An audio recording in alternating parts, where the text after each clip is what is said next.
So group 17 is of halogens, fluorine, chlorine, bromine, iodine, and astatine.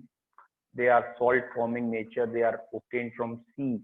Therefore, they are termed as halogens.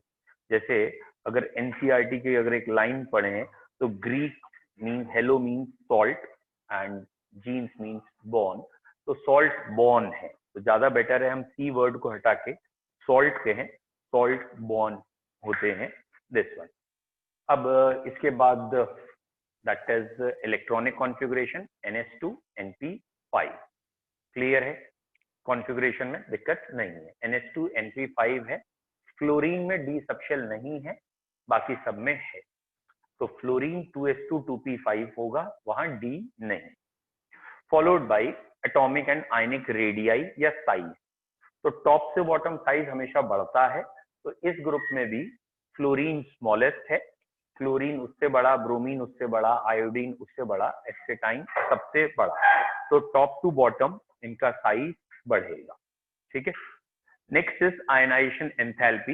वैसे हमने इसको नहीं ज्यादा focus करना है क्योंकि ये वाला ग्रुप इलेक्ट्रॉन छोड़ता नहीं है, लेकिन फिर भी एनसीईआरटी का पॉइंट है, सुन लीजिए. What is ionization enthalpy? जो हम एनर्जी देंगे जिससे इलेक्ट्रॉन लॉस होगा, वो बेटा एनर्जी क्या कहलाती है? Ionisation enthalpy. ग्रुप 17 का साइज बहुत छोटा है, सब नॉन मेटल्स हैं, तो इनकी आयनाइजेशन एंथैल्पी ज्यादा है. सिंपल भाषा, पीरियोडिक टेबल में लेफ्ट से राइट आयनाइजेशन एंथैल्पी बढ़ती है. तो halogens have quite high ionization enthalpy, ये इलेक्ट्रॉन नहीं छोड़ते. फिर भी टॉप से बॉटम अगर बात करें तो टॉप से बॉटम आयनाइजेशन विल डिक्रीज. तो इसलिए top to bottom that is iodine has least ionization, इसीलिए आयोडीन का कैटाइन मिल जाता है. ठीक है. आयोडीन एक ऐसा एलिमेंट है जो दोनों आयंस में मिल जाता है. आयोडीन का कैटाइन भी एग्जिस्ट करता है, एनाइन भी एग्जिस्ट. और साइज पूछते हैं तो एक न्यूट्रल एटम से कैटाइन छोटा है, एनाइन बड़ा है. फिलहाल इस ग्रुप की आयनाइजेशन ज्यादा है और टॉप से बॉटम आयनाइजेशन घटेगी. That is iodine has least ionization enthalpy. अगला है electron gain enthalpy. Obviously electron gain enthalpy में हमने पढ़ा है कि क्योंकि साइज छोटा है ये इलेक्ट्रॉन जल्दी लेते हैं. They have high electron gain enthalpy. Top to bottom electron gain enthalpy decrease करती है. तो fluorine F should have highest electron gain enthalpy, but F की नहीं है, Cl की है. और वहां आपको सिंपल कहना है कि फ्लोरीन का due to small size electron electron repulsion होता है. चाहे आप कह दीजिए उसमें डी सबशेल नहीं है, इसलिए भी इलेक्ट्रॉन इलेक्ट्रॉन रिपल्शन होता है. लेकिन स्मॉल साइज जरूर कहिएगा, खाली ये मत कहिएगा लोन पेयर है. लोन पेयर तो सभी में है. तो fluorine has high electron electron repulsion, therefore electron gain enthalpy is less. तो इलेक्ट्रॉन गेन एंथैल्पी सबसे ज्यादा किसकी है? Cl की. पूरी पीरियोडिक टेबल में fluorine has highest electron gain enthalpy. बोलो क्लियर है? अगला हमने पढ़ा होगा एक और है यहाँ पे इलेक्ट्रोनेगेटिविटी. तो वो भी आपको क्लियर है कि इस ग्रुप में F फ्लोरीन सबसे ज्यादा इलेक्ट्रोनेगेटिव है और इलेक्ट्रोनेगेटिविटी नीचे जाते समय कम होगी. तो फ्लोरीन इज हाईएस्ट या most electronegative element of periodic table. Electronegativity clear. बच्चों इलेक्ट्रोनेगेटिविटी में उल्टा क्यों नहीं हुआ?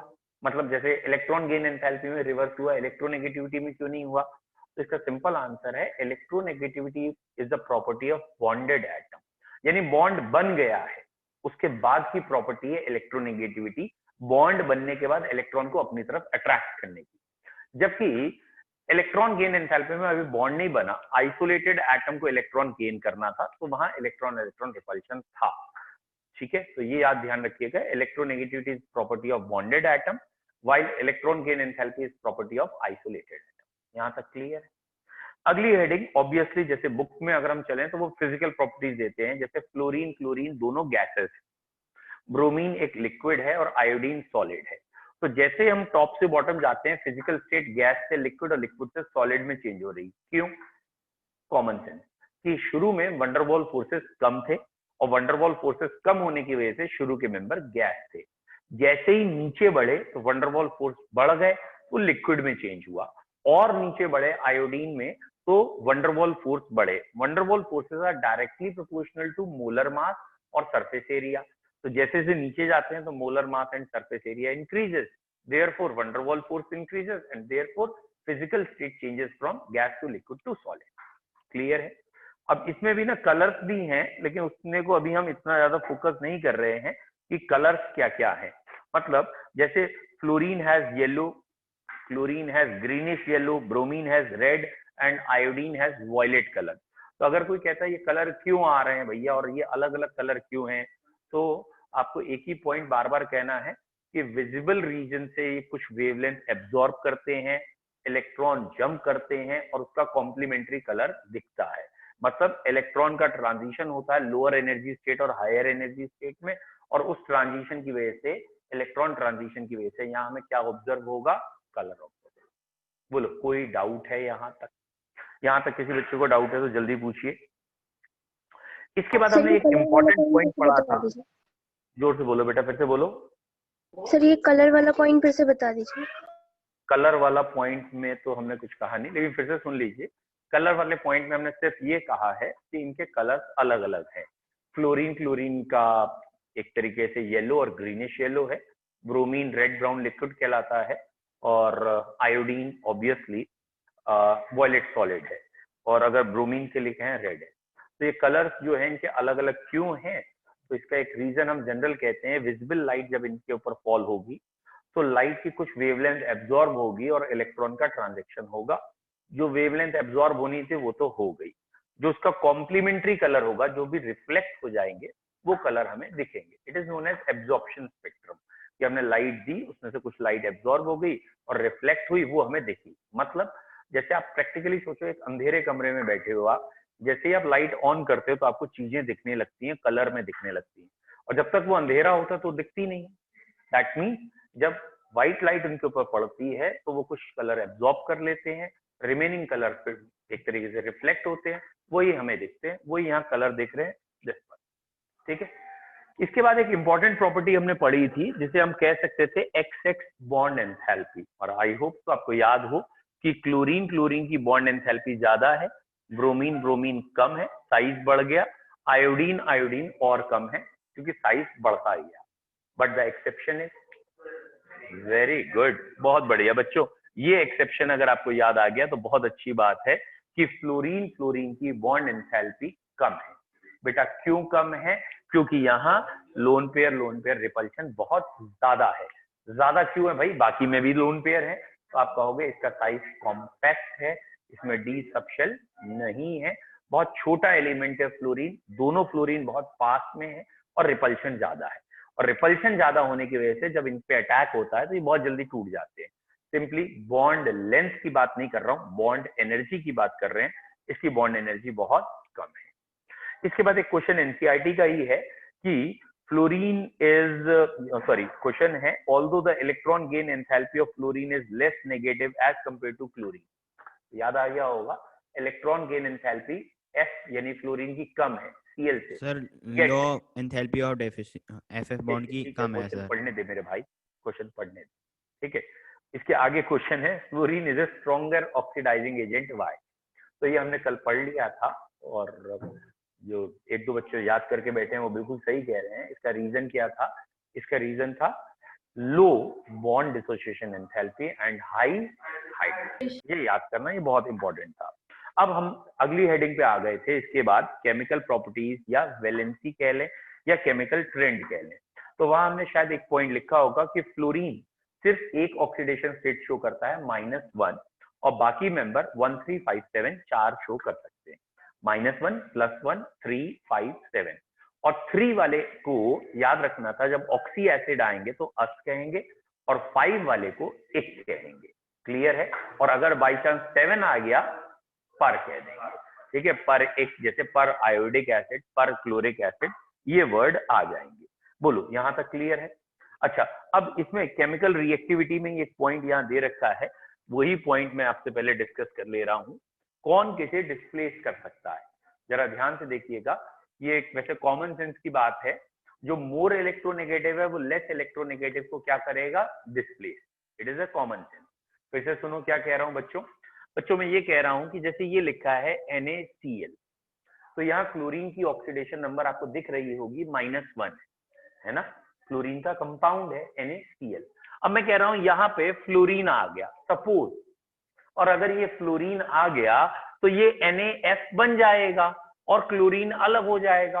बेटा क्यों क्लोरीन अलग हो गया? इसी को कहते हैं कि फ्लोरीन ने क्लोरीन को चलता कर दिया। फ्लोरीन क्या था? मोर इलेक्ट्रोनेगेटिव, है ना। अगर ये मोर इलेक्ट्रोनेगेटिव यानी मोर पावरफुल है इलेक्ट्रॉन गेन करने के लिए, तो ये क्लोरीन के मुकाबले ज्यादा पावरफुल है। तो अब यहां देखो ये 0 ऑक्सीडेशन नंबर से -1 में आ गया, इसने इलेक्ट्रॉन ले लिया और क्लोरीन का इलेक्ट्रॉन छूट गया, -1 से 0 आना, लॉस ऑफ इलेक्ट्रॉन, यानी ये रिएक्शन हो गई। तो इस चीज को बेसिकली केमिस्ट्री में कैसे कहते हैं बेटा, यहां भी समझ लो। इसे केमिस्ट्री में ऐसे कहते हैं कि ये क्या है? सॉल्ट। और इस सॉल्ट में अगर हमने फ्लोरीन ऐड की तो इस फ्लोरीन ने अपना सॉल्ट बना लिया, क्लोरीन को हटा दिया। समझ में आया? तो अब पॉइंट क्या हो गया कि फ्लोरीन किस किस को हटा सकता है? फ्लोरीन किसको हटा सकता है? F किसे हटा सकता है? किसी को भी, क्लोरीन को भी, ब्रोमीन को भी, आयोडीन को भी। तो ये मोस्ट इलेक्ट्रोनेगेटिव है, तो बाकी तीनों हेलोजन को हटा देगा। क्लोरीन किसे किसे हटा सकता है? ठीक है, ब्रोमीन और आयोडीन को हटाएगा, और आयोडीन ब्रोमीन आयोडीन को, और आयोडीन किसी को। बोलो पॉइंट समझ में आ गया? कौन किसे डिस्प्लेस करेगा? तो उसका एक नेचर का लॉ है, more electronegative displaces less electronegative. Fluorine can displace any halogen from their salt, bromine can displace only iodine, chlorine can displace bromine and iodine can't। ये वाला पॉइंट पहले क्लियर हुआ, ये समझ में आया? अब अगर ये पॉइंट क्लियर होने के बाद मैं आपसे ये इक्वेशन पूछूं, जैसे बेटा ये मैंने लिखा है NaClO3 और आयोडीन की रिएक्शन, और मैं कह रहा हूं NaIO3 और क्लोरीन अलग हो रहा है। बच्चों बताओ क्या ये रिएक्शन संभव है या नहीं? No sir. आ रहा है समझ में? क्लियर है बच्चों को? बेटा इसीलिए मैं कहता हूं पूरा ध्यान से पढ़ा करो और बोर्ड पे भी ध्यान दिया करो कभी कभी, ठीक है। ये रिएक्शन संभव है, इट इज करेक्ट। अब हुआ क्या है ना, आपने ध्यान नहीं दिया। अब आप फिर से ध्यान से देखिए तो आपको लगेगा अरे ये तो संभव है। आया समझ में किसी बच्चे को? आया? अभी भी नहीं आया? आया? वेरी गुड बेटा। अब एक दो बच्चों ने बिल्कुल सही कहा है या समझ गए हैं वो, कि यहां जरा ध्यान से क्लोरीन का ऑक्सीडेशन नंबर देखिए। यहां क्लोरीन का ऑक्सीडेशन नंबर है +5 और यहां क्लोरीन का है 0। जरा फिर से सोचना, क्लोरीन जब +5 से 0 आया उसने इलेक्ट्रॉन लिए हैं या छोड़े? इलेक्ट्रॉन लिए हैं। अच्छा छोड़े किसने हैं? ये आयोडीन 0 से +5 में गया तो इसने इलेक्ट्रॉन छोड़े, ठीक। अच्छा एक बार फिर से सोच के देखो, होना क्या चाहिए? मोर इलेक्ट्रोनेगेटिव को इलेक्ट्रॉन लेने थे, लेस इलेक्ट्रोनेगेटिव को इलेक्ट्रॉन छोड़ने थे। तो यहाँ मोर इलेक्ट्रोनेगेटिव ने इलेक्ट्रॉन लिए हैं और लेस इलेक्ट्रोनेगेटिव ने छोड़े हैं। बिल्कुल नेचर का रूल चल रहा है, इसलिए रिएक्शन होगी। समझ में आया? अब एक बारी ध्यान से फिर देखिए बेटा, जो हमने पहला पॉइंट आपको पढ़ाया था, अब फोकस करो। मैंने इसीलिए लिख के पढ़ाया, रटाया नहीं है। वहां हमने ये लिख के पढ़ाया है कि ये क्लोरीन -1 में था और फ्लोरीन की पावर -1 में जाने की ज्यादा है। फ्लोरीन इससे ज्यादा नेगेटिव है, इलेक्ट्रॉन ले सकता है, तो फ्लोरीन -1 में चला जाएगा और ये 0 में चला जाएगा। यानी फ्लोरीन इलेक्ट्रॉन लेगा और क्लोरीन इलेक्ट्रॉन छोड़ेगा। यानी मोर इलेक्ट्रोनेगेटिव, जो ज्यादा नेगेटिव है उसे इलेक्ट्रॉन लेने हैं और लेस वाले को छोड़ने। डन। लेकिन जो ऑक्सी सॉल्ट होते हैं, ये नेचर का एक थोड़ा सा अलग वर्ड है। ऑक्सी सॉल्ट में हेलोजेंस का ऑक्सीडेशन नंबर प्लस में होता है। हेलोजन माइनस की जगह काहे में है? प्लस में है। और प्लस से जब ये 0 जाएंगे तो ये इलेक्ट्रॉन लेंगे। तो अब यहाँ इलेक्ट्रॉन छोड़ने की बात है, लेने की बात नहीं है। तो इलेक्ट्रॉन छोड़ेगा कौन जल्दी, आयोडीन या क्लोरीन? तो जो जल्दी छोड़ेगा उसका कंपाउंड बन जाएगा, क्योंकि यहाँ तो इलेक्ट्रॉन छोड़ के कंपाउंड बनाना है ना, यहाँ इलेक्ट्रॉन लेके कंपाउंड बनाना था, तो फ्लोरीन लेके जल्दी बना रहा था, ये छोड़ के बनाना है तो आयोडीन जल्दी बनाएगा। आया समझ में? पॉइंट समझ में आया? तो ये एक थोड़ा सा एक टेक्निकल है, कुछ टीचर्स इसे ऐसे कह देते हैं बच्चों कि फ्लोरीन जो होता है ये मोस्ट इलेक्ट्रोनेगेटिव है, ये बाकी हेलोजन को हटाता है।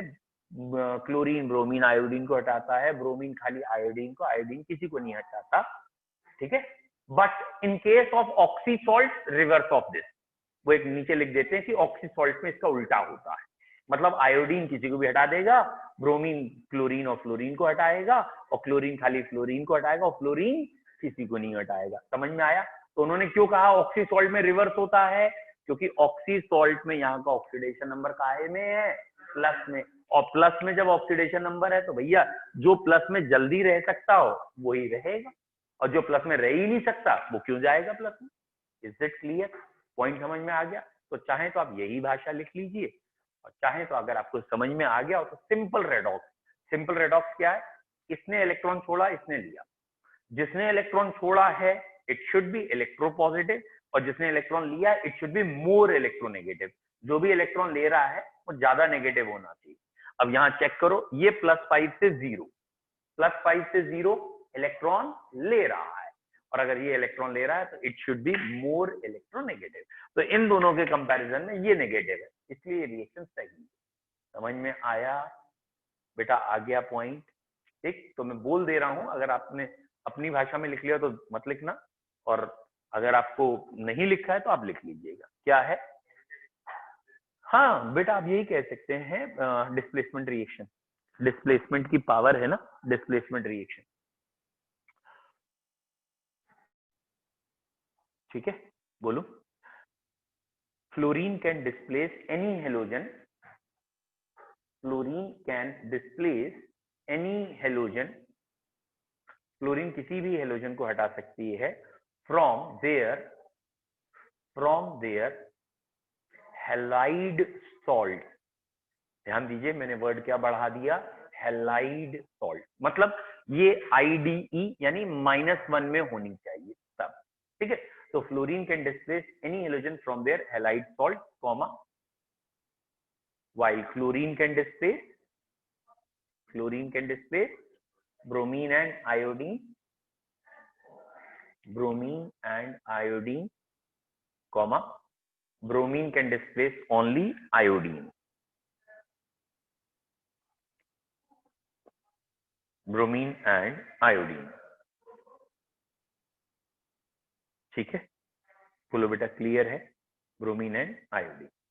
फिर नेक्स्ट लाइन से लिखेगा नोट करके, in case of oxy acid या in case of oxy salt, आपकी हैलाइड नहीं कह रहा हूं बच्चों, ऑक्सी सॉल्ट कह रहा हूं। इन केस ऑफ ऑक्सी सॉल्ट, ठीक है, मैं भी सिंपल भाषा बोल रहा हूं अभी। In case of oxy salt, reverse of this is true, reverse of this is true. मतलब iodine can replace anyone, bromine can replace chlorine and fluorine, and chlorine can replace fluorine, बल्कि fluorine का oxy salt होता ही नहीं। ठीक है, बोलो clear है?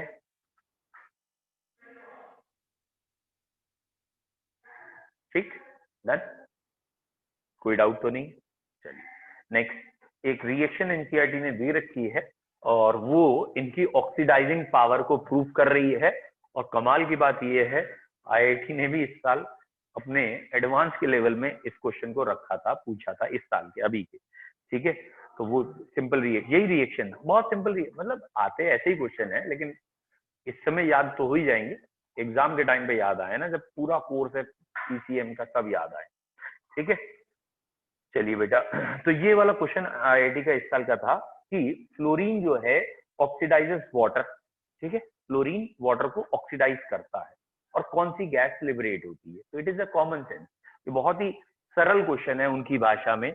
ये है फ्लोरीन और ये वाटर से रिएक्शन करता है, ये एग्जैक्ट क्वेश्चन है इस साल का, और कमाल की बात है एडवांस में क्वेश्चन था, फ्लोरीन की वाटर से रिएक्शन। तो आई होप सो बेटा, अगर आपको समझ में आ गया हो, ध्यान से देखो, जो मैंने पिछला पढ़ाया वही है। यहाँ ऑक्सीजन का ऑक्सीडेशन नंबर क्या है? -2, और फ्लोरीन का क्या है? 0। फ्लोरीन ऑक्सीजन से क्या है? ज्यादा नेगेटिव, तो फ्लोरीन का अपना कंपाउंड बनेगा, ऑक्सीजन अलग हो जाएगी। तो ये रिएक्शन जब हम दिखाते हैं तो बनता तो HF है, लेकिन जैसे बुक ने दिखाया तो मैंने भी ऐसे दिखा दिया, बनेगा HF, मतलब ये अपना कंपाउंड बना लेगा, और HF को H पॉजिटिव F नेगेटिव में दिखा देते हैं, एंड O2 गैस इवॉल्व होती है। तो पॉइंट करके जब बोला जाता है तो कहते हैं कि फ्लोरीन ऑक्सीडाइजेस वाटर, ये बैलेंसिंग है, fluorine oxidizes water to give oxygen gas. Chlorine water को ऑक्सीडाइज कर देते हैं टू गिव ऑक्सीजन गैस। ठीक है, डन। अच्छा, बैलेंसिंग गलत लग रही है क्या? नहीं, ठीक है। Chlorine oxidizes water to give oxygen gas. और ये बस यहाँ एक्वस लिख दिया है, फोर है ये, 4, ठीक है, टू गिव ऑक्सीजन गैस। ठीक बेटा, ये रिएक्शन क्यों हो गई? रीजन क्या था? क्लोरीन ऑक्सीजन से ज्यादा नेगेटिव, तो इसने कहा भाई हमारा कंपाउंड बनेगा, तुम निकल लो यहाँ से। अब हमें बात करनी है क्लोरीन या ब्रोमीन की। तो बेटा क्लोरीन जब या ब्रोमीन जब ये वाटर से रिएक्ट करते हैं, और ये रिएक्शन क्लोरीन में भी दोबारा फिर पढ़ाऊंगा, फिलहाल क्लोरीन वाटर से रिएक्ट करता है तो क्या बनेगा? ठीक है, तो ये एक डिस्प्रपोर्शनेशन रिएक्शन होती है। एक तो HCl बनता है और एक साथ में HClO भी बनता है, और ये अनस्टेबल होता है, तो ये अगले स्टेप में भले ही टूट जाता है HCl एंड O में, नेसेंट ऑक्सीजन, और इसकी वजह से ये एक ऑक्सीडाइजिंग एजेंट है। तो ये अभी आगे पढ़ना है कि chlorine is a good oxidizing agent in presence of moisture, खाली मॉइस्चर की प्रेजेंस में, क्योंकि ये रिएक्शन होगी और ये चीज बन जाएगी। इसलिए फिलहाल अभी का रीजन ये है, अभी ये बात करनी है क्लोरीन या ब्रोमीन जब वाटर से रिएक्ट करते हैं तो क्या बनता है। तो क्लोरीन या ब्रोमीन जब वाटर से रिएक्ट करते हैं तो बेटा एक तो बनता है, अगर आपको याद आ गया हो, हाइपोहेलस एसिड। ये मैंने कल इसीलिए बता दिया था कि हाइपो वर्ड कब आता है। यहाँ क्लोरीन +1 में है, तो आप चाहो तो हाइपोक्लोरस लिखना चाहिए, सॉरी, हाइपोक्लोरस एसिड। और ऑब्वियसली ये वाला कंपाउंड वही हाइड्रोजन क्लोराइड है, तो आप इसे हाइड्रोजन क्लोराइड लिख सकते हैं। ठीक है, हाइड्रोजन क्लोराइड, या इसे इन जनरल अगर हम वैसे कह रहे हैं तो hydrochloric acid, hydrochloric acid and hypohalous acid.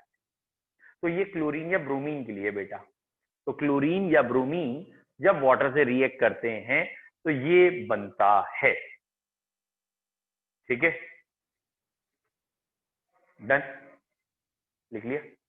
अब पॉइंट याद रखना है कि आयोडीन की वाटर से रिएक्शन नॉन स्पॉन्टेनियस होती है, मतलब आयोडीन और वाटर आपस में रिएक्ट नहीं करते, नॉन स्पॉन्टेनियस। और पहली वाली रिएक्शन का उल्टा होता है, पहली वाली रिएक्शन का उल्टा कर दीजिए तो वो रिएक्शन दिखती है, मतलब 4 iodide ion plus 4 H ion plus O2 oxygen की प्रेजेंस में, it will form I2 plus water. तो बेटा रिएक्शन को एनसीईआरटी की लैंग्वेज में अगर मैं पढ़ूं तो reaction of iodine in water is non spontaneous. In fact iodide ion oxidized by oxygen in acidic medium, just reverse of the reaction of fluorine। तो iodide ion ऑक्सीजन को oxidise या sorry oxygen से oxidise हो जाते हैं I2 में। Iodide ion oxygen से काहे में ऑक्सीडाइज हो रहे हैं? I2 में, इन एसिडिक मीडियम। तो चाहे इस पॉइंट को लिख लीजिए, iodide ion are oxidized by oxygen in acidic medium. ये ऑक्सीडाइज हो रहे हैं बेटा। What is oxidize? Loss of electron या ऑक्सीडेशन होना, इसे ऑक्सीडाइज कहते हैं। तो ये -1 से 0, ये क्या हो गया? ऑक्सीडाइज। बोलो क्लियर है?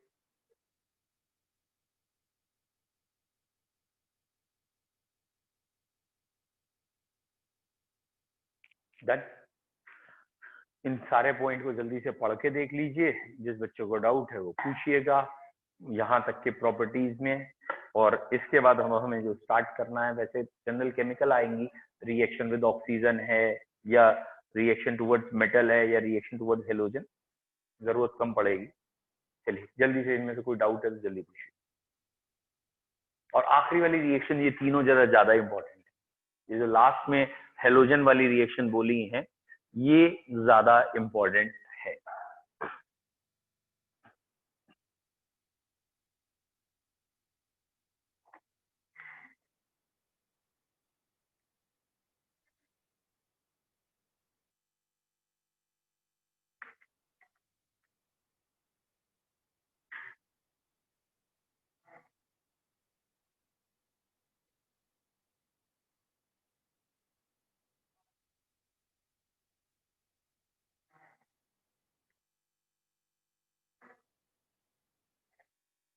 ठीक है।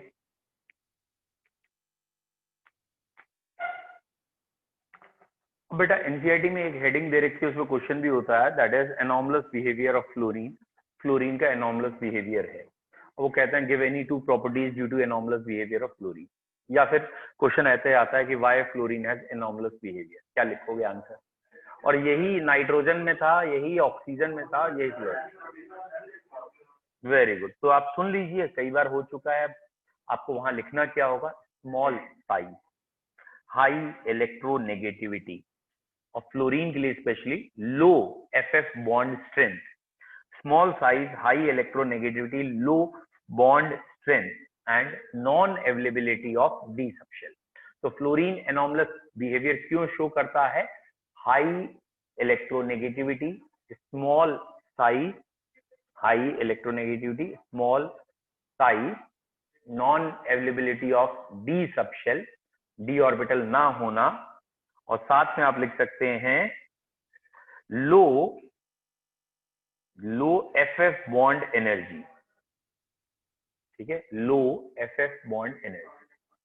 जोर से बोलो बेटा।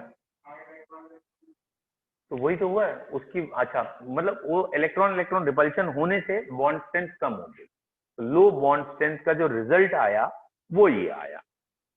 ठीक है, डन। अब हम इसकी केमिकल प्रॉपर्टीज में ज्यादा वो नहीं है, सीधा मेंबर पे आएंगे जहां से हमारे कोर्स में है इस बारी। तो पहली हेडिंग का नाम लिखे क्लोरीन, पहला मेंबर जो हमारा यहाँ है क्लोरीन। क्लोरीन, ठीक है। बाकी अब इसके डिस्कवरी किसने की थी? जैसे शील नाम के साइंटिस्ट ने डिस्कवरी की, डेवी ने इसका नाम दिया क्लोरीन। ये हमारे लेवल में या इस समय क्वेश्चन नहीं आते डिस्कवर के नाम। आपको सीधा याद रखना है किन किन मेथड से हम क्लोरीन बना सकते हैं, क्या कंसेप्ट लगेगा उसमें। ठीक है, मेथड ऑफ प्रिपरेशन स्टार्ट करना है। तो बेटा क्लोरीन के बेसिकली 4-5 तरीके हैं। पहला तरीका है जो शील ने भी यूज किया या डिस्कवरर ने यूज किया, वो बेसिक मेथड जो कह सकते हैं, MnO2 ले लें, उस पे HCl पास कर दें, या MnO2 की और HCl की रिएक्शन कर दें, then it will give you MnCl2, Cl2 and water. तो MnO2 की अगर रिएक्शन करेंगे, और अगर ये बैलेंसिंग लिखें तो 4 ये लिख के, और आई होप सो 2 ये लिख के बैलेंस हो जाएगा। ठीक है, तो पहली रिएक्शन आपको क्या कहनी है? By heating manganese dioxide with concentrated hydrochloric acid. By heating manganese dioxide with concentrated hydrochloric acid. ठीक है, by heating manganese dioxide with concentrated hydrochloric acid. Done, reaction लिख ली। अब एनसीईआरटी ने एक पॉइंट दे रखा है, एक आध बारी पूछा भी गया है, क्या मैग्नीज डाइऑक्साइड की H2SO4 से कर दें तो क्लोरीन बन सकती है? मैग्नीज डाइऑक्साइड की H2SO4 से करे क्लोरीन बनेगी? कहीं दिख ही नहीं रही। इन presence of common salt, in presence of common salt अब बन जाएगी। समझ में आया क्यों? बेटा ये है H2SO4, और आपको मालूम है H2SO4 is almost strongest acid, HClO4 के बाद इसी का नंबर है। और मैंने कहा कॉमन सॉल्ट में NaCl है, तो ये Cl का सॉल्ट दिख रहा है तुम्हें, ये Cl का सॉल्ट है, और ये स्ट्रॉन्ग एसिड आ गया। तो स्ट्रॉन्ग एसिड के सामने वीक की हिम्मत, सॉल्ट बना ले ना, वीक हटो। तो अब क्या हो जाएगा? जल्दी बोलो। NaHSO4 बन गया और HCl अलग हो गया, बन गया HCl बन गया, ये वाली रिएक्शन होगी। Is it clear? तो अगर आपके पास लैब में HCl नहीं है, लेकिन नमक और H2SO4 है, तो भी काम हो जाएगा। तो एनसीईआरटी का ये पॉइंट है, a mixture of common salt and concentrate H2SO4 is used in place of concentrate HCl। A mixture of common salt and H2SO4, concentrated H2SO4, is used in place of concentrated HCl. A mixture of common salt and H2SO4 is used in place of this. और अब चाहे तो आप पूरी reaction दोबारा लिखें, चाहे मैंने ये शॉर्ट में लिख दिया उसके बाद उठा के इसके साथ कर दिया, एनसीईआरटी के वालों ने पूरी रिएक्शन लिखी है, NaCl दिस और साथ में MnO2, और ये दोनों बनाए हैं तो साथ में MnCl2 और फिर Cl2 और वाटर भी बना दिया। Is it clear? And again common sense, ये HCl तो वहां चला गया होगा ना रिएक्टेंट में, तो इसलिए ये यहाँ से गायब कर दोगे। और अगर बैलेंसिंग कहें तो 4 NaCl हैं और 4 H2SO4 हैं, बैलेंसिंग अगर कहें, और 4 H2SO4 हैं तो 4 ही ये बनेंगे और वाटर 2 बन जाएंगे शायद, है ना। ये आप एक बारी बैलेंसिंग चेक कर लीजिएगा। ओके, आई होप सो ये सही है। डन, पहला क्लियर हुआ। ठीक, सेकंड रिएक्शन बहुत सरल है और आपने तो शायद नहीं पढ़ी, आई एम सॉरी। ठीक है, सेकंड रिएक्शन आईएससी बोर्ड में है कि KMnO4 जो है ना, KMnO4 ये एक ऑक्सीडाइजिंग एजेंट है। Actually D and F block जब पढ़ लिया होता तो हम कहते हैं ये पढ़ लिया, क्योंकि KMnO4 और K2Cr27 की वहां 2 की प्रॉपर्टी है, एनसीईआरटी ने हटा दी है। KMnO4 एक ऑक्सीडाइजिंग एजेंट है, अगर उसकी HCl से रिएक्शन करा दें, ये एक ऑक्सीडाइजिंग एजेंट है, ये इसे क्लोरीन में ऑक्सीडाइज कर देगा, और क्योंकि मीडियम एसिडिक है तो ये +2 में चला जाएगा, और +2 का मतलब आप इसे कह सकते हो MnCl2 साथ में KCl साथ में वाटर, वॉटएवर जो भी प्रोडक्ट बनते रहेंगे। बैलेंसिंग के साथ बोल रहा हूं, twice KMnO4 8 HCl giving you twice KCl plus twice MnCl2 8 water and 5 chlorine, 8 water and 5 chlorine. तो बेटा पॉइंट करके क्या लिखेंगे, by action of HCl on potassium permanganate, by action of HCl on potassium permanganate, by action of HCl on potassium permanganate। ठीक है, by action of HCl on potassium permanganate। KMnO4 एक oxidising agent है, उसने oxidise किया है, और भैया इसकी बैलेंस इक्वेशन ही याद रखिएगा, ज्यादा बेटर है, नहीं लिखे। ठीक, नेक्स्ट है मैन्युफैक्चर की दो रिएक्शन जनरल एंड 2 मैन्युफैक्चर की हैं। ठीक है, इसे कैसे मैन्युफैक्चर कर सकते हैं लार्ज स्केल में, ये बड़ा आसान प्रोसेस है लेकिन पूछा बहुत गया है। बेटा इस प्रोसेस का नाम है डेक्कन प्रोसेस, एक बार पहले भी पढ़ चुके हैं, अब कौन बच्चा बताएगा कहाँ पढ़ा है। HCl की ऑक्सीजन से करें कॉपर या क्यूप्रस क्लोराइड कैटलिस्ट की प्रेजेंस में, और यहाँ हमें मिल जाता है क्लोरीन गैस एंड वाटर। ठीक है, 4HCl, एक सेकेंड बस बेटा, 4HCl और ये क्यूप्रस क्लोराइड है तो ट्वाइस Cl2 बनेगा, और ऑक्सीजन ये। हाँ अब बोलिए, एक आपने हेलो एल्केनो एरीन में पढ़ा है, अच्छा इलेक्ट्रोफिलिक, अच्छा आपने कहाँ पढ़ा है, इनऑर्गेनिक, कुछ तो बताओ।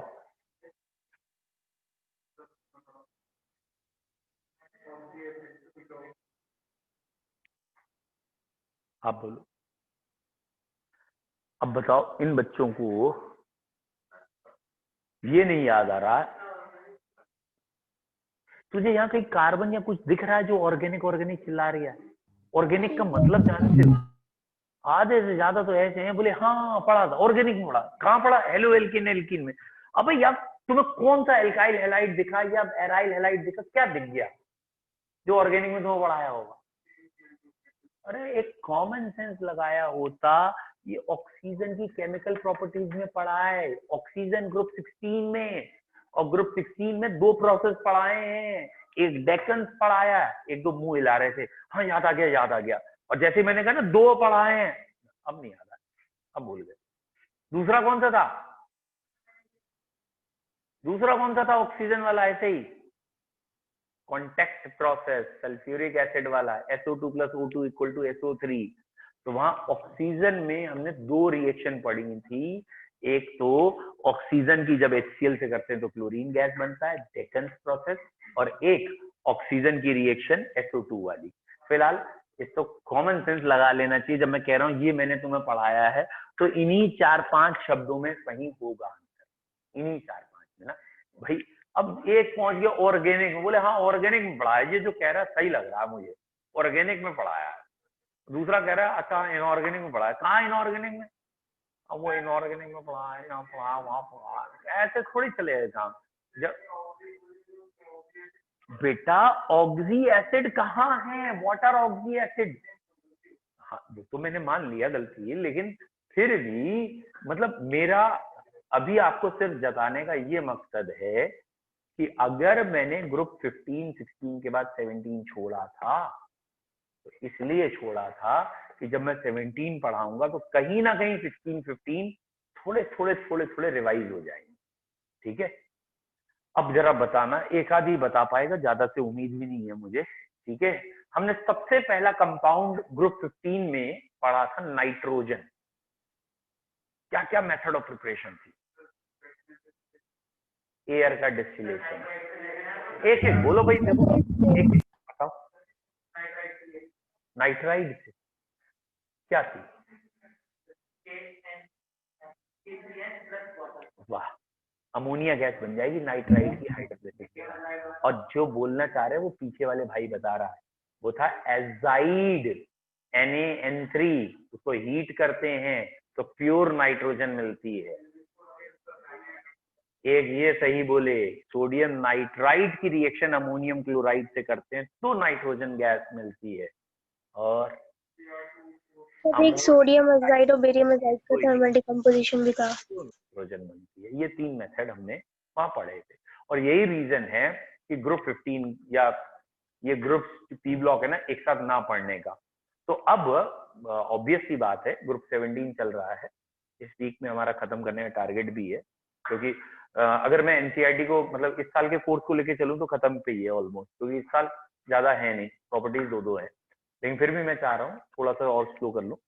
इस संडे को तो दिवाली है शायद, है ना, लेकिन फर्क क्या पड़ रहा है, वो छुट्टी है ना। और ऑब्वियसली वो अभी 1-2 कार्टून वार्टून भी आए थे, 1-2 बच्चों ने टीचर से जाकर पूछ लिया दिवाली की छुट्टी कब है नहीं है, तो ऑब्वियसली हाँ, तो वही है, वो भी गुस्सा आ गया होगा, झल्ला गया होगा स्कूल का प्रिंसिपल या जो भी है, बोले स्कूल खुल नहीं रही है, वैसे ही छुट्टी पूछ रहा है कब है नहीं है। लेकिन चलो, तो अब हम एक टेस्ट रख देते हैं, ठीक है, और ऑब्वियसली ऑनलाइन टेस्ट होगा, तो नहीं जो बच्चे आ सकते हैं ठीक है, लेकिन मैं ये कह रहा हूँ ना, ये थोड़ा सा यार आप अपने ऊपर भी थोड़ा सा वो लीजिए, ठीक है। तो आपकी कॉपी चेक होगी, आप यहाँ आके जमा करेंगे, चेक हो जाएगी, यहाँ टेस्ट यहाँ पे भी होगा। लेकिन अभी दिवाली की क्योंकि छुट्टी है, ठीक है, होंगी चाह के ना चाह के हम छुट्टी तो करेंगे 1-2-3 दिन। तो अब आप ग्रुप 15 ग्रुप 16 इनके लिए तैयार रहिए। मैं दोनों का इंडिविजुअल टेस्ट लेना चाह रहा हूँ, एक 15 का एक 16 का, ठीक है। अच्छा, मैं तो दोनों तरीके से तैयार हूं बच्चों आपके साथ, कि मैं आपको क्वेश्चन दे रहा हूं, आपने पेपर भी देख लिया, कोई दिक्कत नहीं, लेकिन उस सारे क्वेश्चन जो मैं दूं उसको ध्यान से देख लो, फिर रट भी लो, ठीक है, फिर टेस्ट देना। लेकिन जिस समय टेस्ट देना उस समय नकल मत करना। मतलब हमारा मेन लक्ष्य क्या है कि कुछ इंपॉर्टेंट क्वेश्चन ऐसे हैं पी ब्लॉक के जो उन्हीं से हर बारी आते हैं, और उसमें 90% रिएक्शंस हैं, कुछ कंसेप्ट हैं और बाकी रिएक्शंस हैं। तो मेरी इच्छा है कि आपको रिएक्शन याद हो जाए। तो एक रिएक्शन की तो वो फोटो खींच के भेज देंगे, जो हमारी लास्ट ईयर वाली बुक है या जिनके पास है वो देख लेना, सारी रिएक्शन एक जगह है, मतलब एनसीईआरटी की सारी रिएक्शन उठाई एक जगह लिख दी, ठीक है। तो उसकी आप तैयारी कर लेंगे तो अच्छा रहेगा। बाकी बच्चे भी सुन लो, ग्रुप 15 16, मैं 2 को ही कह रहा हूँ, 17 भी नहीं कह रहा हूँ तुमसे यार। ग्रुप 15 और 16 का टेस्ट आप प्रिपेयर करिए, मैं छुट्टियों में लूंगा। डन? अरे टाइम हो गया सर, इस संडे को होगा? नहीं बेटा, संडे को नहीं, मैं टेस्ट भेज दूंगा छुट्टियों में ही आप। हाँ वो ठीक है, मैं आंसर, मैं तो अब आंसर भी भेज ही रहा हूँ, मैं ऐसे ही भेज रहा था, ठीक है, चलिए वो भी कर, चलिए बेटा बता दूंगा कब टेस्ट है, अभी पहले से फिनिश कर लें।